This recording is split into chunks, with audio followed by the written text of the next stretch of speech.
Selamat siang untuk kita semua. Terima kasih atas kesempatan seluas-luasnya yang diperoleh dari dosen pengampu mata pelajaran kepribadian untuk itu adalah perilaku yang buat video kita pelajari bersama, karena kita sebagai seorang guru, kita sebagai seorang yang mari kita sama-sama mempelajari guru dan ditiru, yaitu patutlah kita harus memiliki kepribadian yang baik, kita harus memiliki perilaku yang baik, baik itu terhadap sesama kita, terhadap murid, anak-anak maupun terhadap masyarakat. Yang berikut, perilaku manusia pada hakikatnya menurut Robert Kawi pada tahun 1974, perilaku manusia pada hakikatnya adalah proses interaksi individu dengan lingkungan sebagai manifestasi hayati bahwa dia adalah makhluk hidup. Nah, ini perilaku manusia itu pada dasarnya berawal dari interaksi antara seseorang, seperti mungkin interaksi antara saya dan teman-teman. Di situ mungkin kita berbeda pendapat, sehingga kita saling berargumentasi, kita saling menyalahkan satu sama yang lain.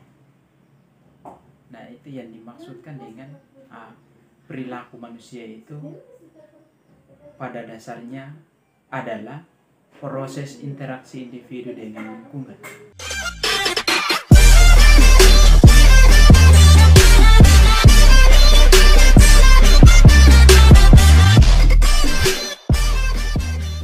Yang berikut, kita telah mempelajari perilaku menurut para ahli Robert pada tahun 1974. Dari uraian tersebut dapat kita simpulkan bahwa yang dimaksud perilaku manusia adalah semua kegiatan yang dilakukan. Jadi itu kegiatan di dalam rumah, di luar rumah, kegiatan di dalam rumah-rumah ibadah atau di sekolah, di gereja, di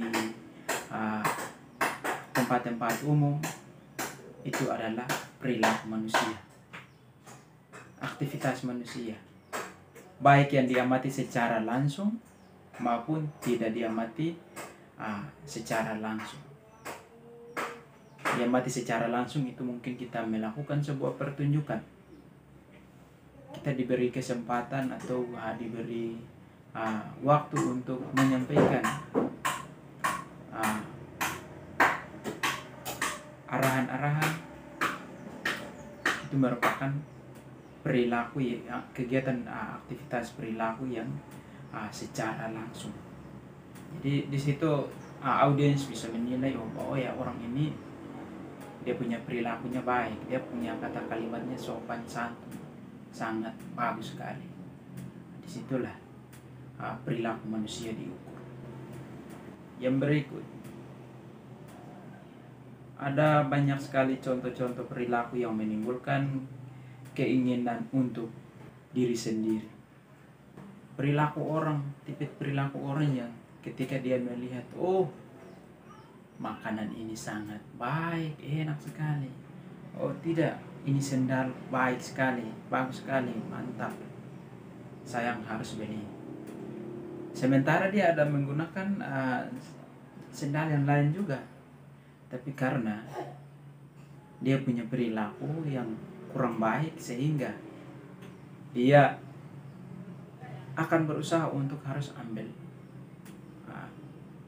barang yang dia rencanakan. Sementara mungkin barang yang disiapkan itu mungkin 1-2 orang saja, sementara yang membutuhkan, yang paling membutuhkan itu ada orang-orang tertentu yang paling membutuhkan, tapi karena perilakunya kurang baik, sehingga sudah dia tidak memikirkan orang-orang yang lain, tapi dia hanya mementingkan dia diri sendiri. Itu perilaku orang yang punya keinginan besar sekali, rasa memiliki sesuatu itu besar sekali. Itu adalah perilaku orang yang tidak baik, itu perilaku yang tidak patut kita teladani. boleh kita teladani, kecuali dia memiliki perilaku rasa ingin tahu yang besar untuk apa? Untuk memajukan kepentingan bersama kelompok masyarakat maupun kita sebagai mahasiswa. Itu patut kita apresiasi. Di bagian B, dia menjelaskan kegiatan psikis manusia. Dalam diri setiap manusia pasti melakukan berbagai aktivitas psikis, baik untuk mencapai tujuan tertentu yang diinginkan manusia, yang diwujudkan yaitu 1. Pengenalan atau kognisi. Ketika seorang mempunyai rasa ingin tahu tentang sesuatu hal, misalnya si A, ini belum mengenal yang namanya ponsel, karena mungkin dia tinggalnya bukan di pinggiran kota tapi mungkin di belakang gunung, sehingga ia belum bisa mengakses atau mengotak-atik ponsel yang ada, sehingga ia akan berupaya keras untuk harus beli satu buah ponsel, terus menyuruh orang yang mungkin sudah tahu dan dilatih supaya ia cepat tahu. Dan rasa ingin tahu itu bukan hanya itu saja, tapi terlalu banyak hal yang pasti teman-teman dan saya inginkan. Mungkin hal-hal yang belum kita temui pasti kita ingin tahu, kita pasti penasaran. Oh ini dia punya caranya seperti apa, pasti penasaran. Dan kita pasti punya keinginan yang besar untuk menyelesaikan sesuatu yang baru. Yang berikut, perasaan dan emosi. Ketika seseorang manusia melihat sesuatu, manusia akan merasakan sesuatu, lalu diwujudkan dengan perubahan pada fisik manusia. Misalnya raut wajah. Nah, sering kita lihat orang-orang mungkin pas dia belum mendengar informasi-informasi terkini, sehingga dia tidak tahu sama sekali. Mungkin ada teman-temannya menyampaikan, wah hari ini ada pasar Injil, ada pertemuan para kepala daerah pasti dia akan kaget karena dia tidak tahu sama sekali, sehingga informasi yang disampaikan itu dia merasa bahwa sesuatu yang baru, jadi dia akan merasa kaget. Dan dia merasa kaget, di situ kita akan melihat raut wajahnya pun ikut berubah. Jadi dari yang sedih atau yang tawa tadi kembali menjadi serius. Loh, kok saya baru dengar itu pasti. Itu pastinya dia akan kasih keluar kata-kata seperti itu. Merupakan perasaan. Atau ada yang mungkin jatuh cinta, dia akan merasakan bagaimana ya, pasti duduk-duduk terus senyum-senyum sendiri, kotak-atik ponsel sendiri, terus tertawa sendiri. Itu tipe-tipe orang yang merasa sesuatu yang sangat-sangat berharga sekali dalam kehidupan mereka, sehingga terjadilah perasaan atau emosi.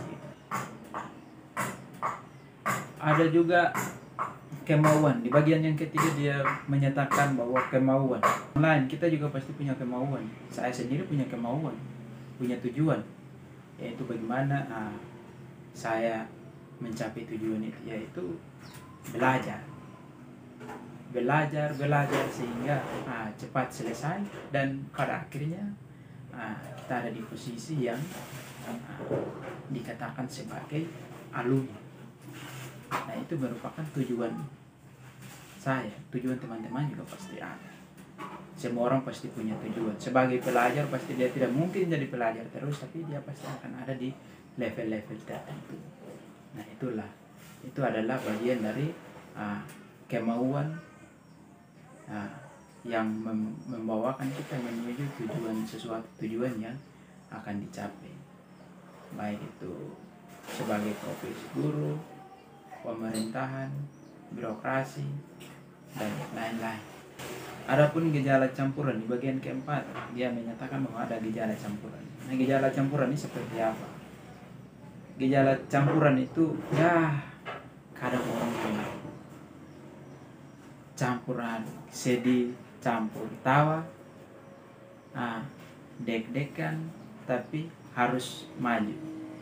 Nah, itulah campuran.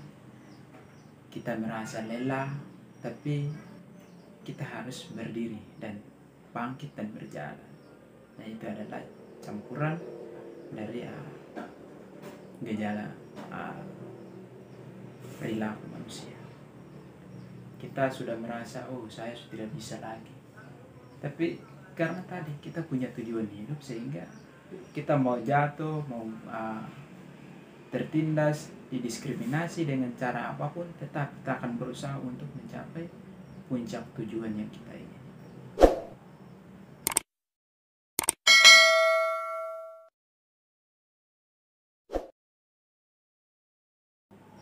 Bentuk-bentuk perilaku yang pertama, perilaku tertutup.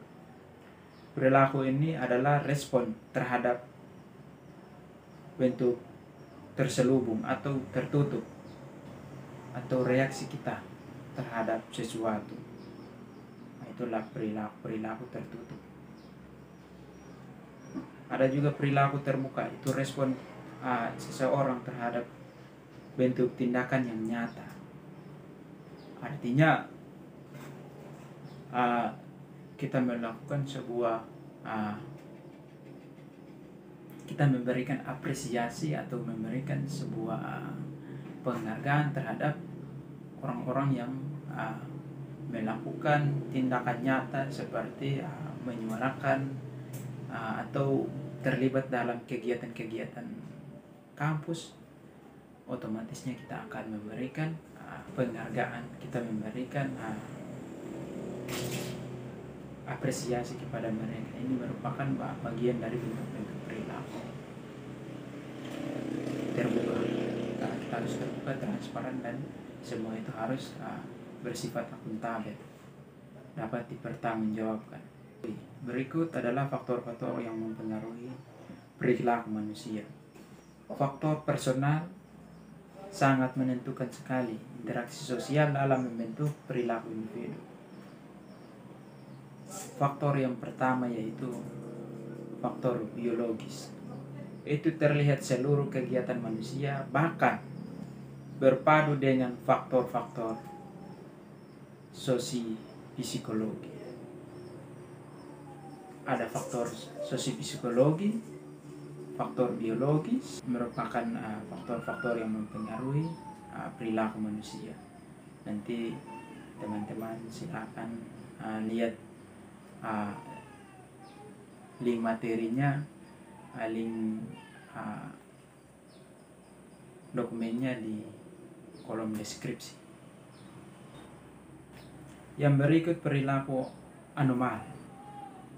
Perilaku anomali seringkali diartikan sebagai perilaku yang berlebihan dalam tingkah laku manusia.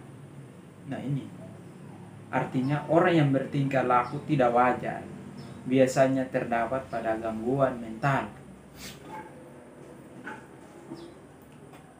Jadi perilaku anomali ini adalah orang-orang yang suka bersifat arogan, bicara juga tidak lihat di mana suasana, di mana dia berada. Di tempat-tempat tertentu tidak mungkin harus mengeluarkan kalimat-kalimat seperti kalimat-kalimat yang menyerang secara personal pribadi orang. Tapi orang-orang yang memiliki perilaku anomali, dia anggap itu biasa. Dia akan mengeritik, dia akan omong tanpa disadari dia sedang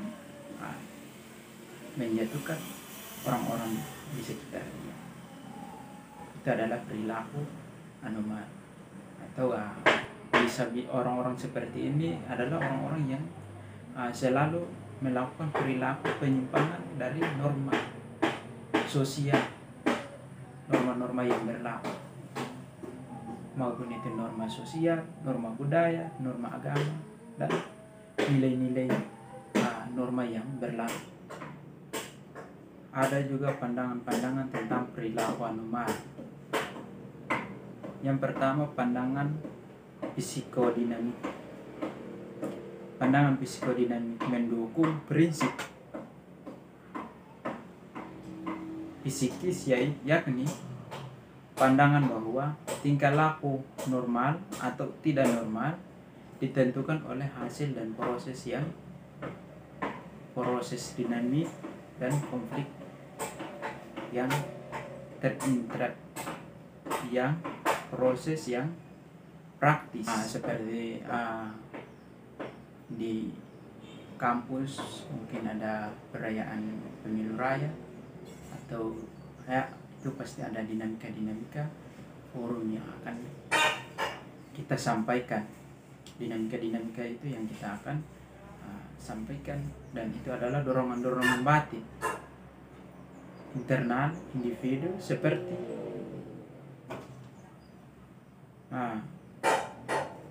kegiatan-kegiatan yang kita lakukan, maupun di lingkungan kampus, sekolah, maupun masyarakat. Harus norma-norma moral harus kita utamakan. Yang penting jangan kita melakukan sesuatu yang di luar dari norma-norma yang ada. Yang berikut memiliki penilaian diri. Jadi orang-orang yang normal itu dia akan menilai dirinya dia, apakah dirinya itu sudah aman sebelum dia mengatur orang lain. Itu dia harus mengoreksi dia punya diri. Jangan sampai dia sendiri tidak bisa tapi dia berani omong orang. Itu yang orang bilang jari tangan satu menunjuk orang tapi 4 tunjuk ke kita diri sendiri. Itu adalah bagian dari penilaian diri sendiri. Kita harus menilai kita diri sendiri, apakah kita sudah bisa, kita punya potensi atau tidak. Begitu. Yang berikut memiliki spontanitas dan emosionalitas yang tepat. Seseorang yang normal itu ketika dia ditunjuk itu secara spontan. Misalnya dia mungkin di dalam gereja dia ditunjuk untuk membacakan firman Tuhan.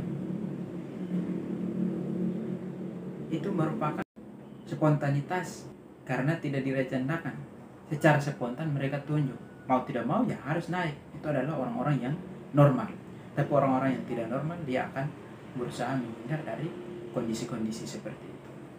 Terus mempunyai kontak dengan realitas, artinya dia harus punya komunikasi, dia punya daya nalar dan tangkapannya terhadap sesuatu itu tinggi. Memiliki dorongan-dorongan dan nafsu jasmani yang sehat. Artinya dia ingin melakukan sesuatu perubahan, ingin sekali melakukan sesuatu perubahan, sesuatu yang mungkin bagi orang lain itu tidak bisa, tapi dia berambisi besar untuk menyelesaikan. Dan itu adalah sah-sah saja, itu adalah normal. Mempunyai pengetahuan diri yang cukup. Ini kita harus memiliki pengetahuan karena kita punya badan besar, banyak anggota, banyak sekali kelompok-kelompok yang banyak pengikut, tapi kita tidak punya pengetahuan sama saja. Itu kita tidak ada apa-apanya dibandingkan dengan mereka. Terus mempunyai tujuan hidup. Ya, setiap orang pasti memiliki tujuan hidup. Saya juga pasti punya tujuan hidup. Teman-teman pun sama. Dan kesanggupan untuk memuaskan tuntutan-tuntutan kebutuhan hidup. Berikut persiapan pengembangan diri. Pengembangan diri bisa menjadi sarana untuk orang mendapatkan pekerjaan yang diimpikan. Nah, ini pengembangan diri ini. Kadang kita sering artikan bahwa beda-beda bahwa tapi setiap orang punya pendapat yang berbeda-beda. Tapi pengembangan diri ini adalah sesuatu yang harus kita belajar dari sekarang. Karena tentunya kita keluar dari dunia akademika, kita akan berhadapan dengan masyarakat. Ketika kita sudah kembali dari dunia pendidikan ke dunia masyarakat, orang tahu bahwa kita itu serba bisa, dan kita akan mendapatkan banyak sekali tugas dan tanggung jawab yang harus kita laksanakan. Kita juga harus percaya diri. Percaya diri itu harus, walaupun kita tidak bisa, tapi kita harus yakin dan percaya bahwa kita pasti bisa. Nah, itu percaya diri itu penting, karena orang-orang yang tidak percaya diri, orang-orang yang pesimis, maka dia akan tidak bisa melakukan sesuatu. Karena kepercayaan diri itu harus ada dalam setiap diri kita masing-masing. Yang berikut, mengetahui skala prioritas.